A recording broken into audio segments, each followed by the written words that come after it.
Yes, people. Welcome back to this edition of J Social's Touchline Talks. Wanted to just give a quick post-match review today. Manchester United versus Southampton, the last game before the international break. Premier League game before the international break.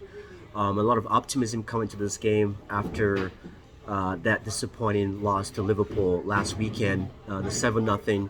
Obviously, we had a bounce back midweek against Real Betis, where we won 4-1. Like I said, optimism was high in this game.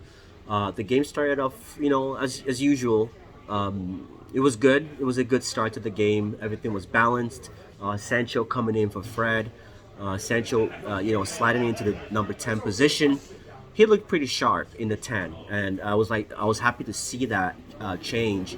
And that's something that I think that Ten Hag is probably going to work on in the future is trying to see if we can start having Sancho get more comfortable, give him more game time, and I think that 10 might be a good role for him, especially as we've seen Bruno Fernandes has been pushed to the wings in recent weeks, and obviously with the likes of Weghorst, hopefully he can start playing his role as a number 9. We've still got Rashford in the left wing, and I know people who are saying that he should be a number 9. I still don't believe Rashford is a number 9. I feel obviously he's got an amazing goal record this season, but I still don't believe he's a true number 9. I feel his best games is when he's coming up the left, driving the players. But let's get to the real meat of today, which is Anthony Taylor, the ref. I think it was the 35th minute was when we got Casemiro's tackle. He got the ball. Unfortunately, his foot was at the top of the ball, so it bounced off, and the follow through was what the foul was. And I was okay to take the yellow card, get a free kick. Ward Prowse is always a dangerous free kick from Ward Prowse, but the fact that VAR stepped in such a moment, there's so many times this season we look back where VAR never stepped in. VAR never stepped in on these decisions, and all of a sudden they decided to step in on this decision, possible red card. And we all know the moment a ref goes to the screen, it literally, it speaks for itself. You know what the decision is gonna be.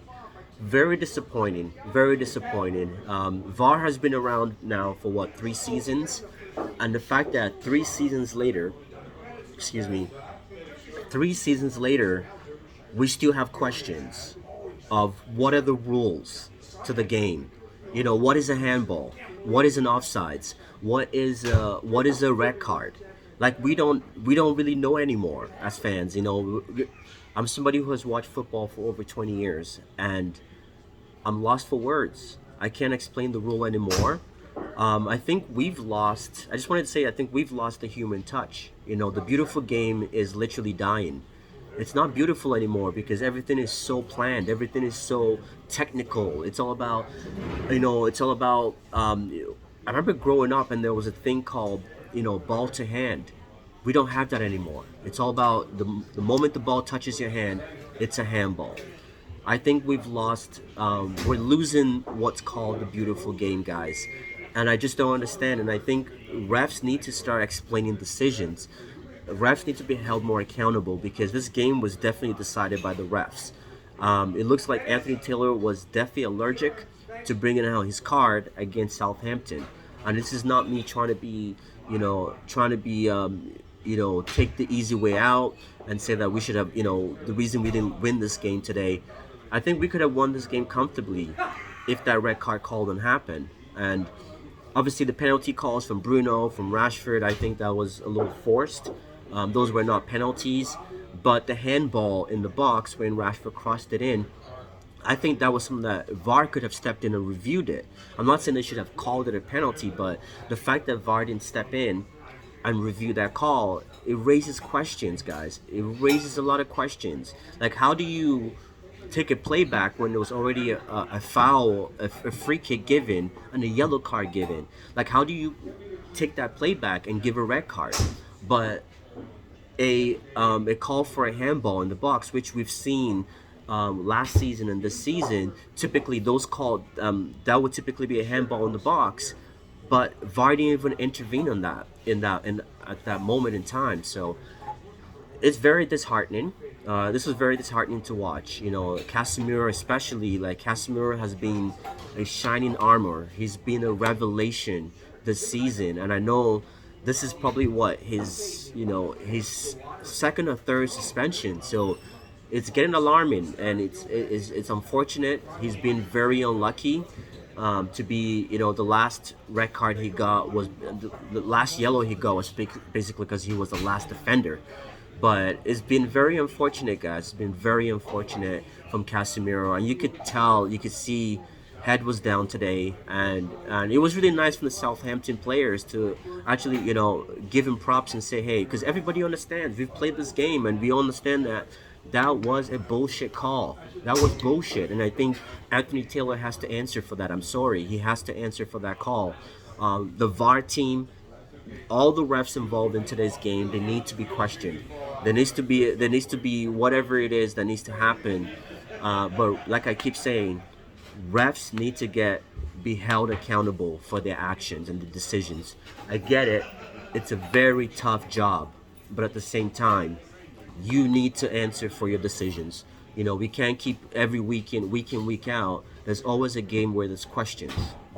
Everybody's left baffled by the ref and the decision makings that happen in the game. But I can keep rambling all day. I can keep talking about the ref, but overall, there really wasn't much to take away from this game today. We huffed and puffed a bit. We held our ground. I think we were solid defensively. Keeping a clean sheet. David De Gea was also, we needed him today, and he stepped up to the plate. And so those of you United fans that keep talking about David De Gea not playing from the back, I don't care about playing from the back, guys. Like at the end of the day, it's a one way of playing football, but I don't think we should let a good goalkeeper like David De Gea leave the club because of playing from the back. Look at the Spanish team in the World Cup. Look at Spain. He didn't get selected for Spain because of playing from the back. Where did I get Spain in the World Cup? It didn't take them far. So, guys, I've seen more defensive errors happen from playing from the back than the traditional goalkeeper kicks it out. From a traditional goal kick. So, guys, I think we get too fixated on things, and we just need to appreciate the player for what the player is. David De Gea has continued to save us time and time again. Over the past seasons when the entire team was in shambles, David De Gea stood up to the task. And today, once again, there was a few one-on-ones that he saved us, and we could have been down in this game. But we come out with a clean sheet. Unfortunately, we couldn't convert. The closest chance we had today was the Bruno shot, which I thought that went in. But what a save from Southampton's goalkeeper. So, but overall, man, there's not much to take away from this game. It's unfortunate that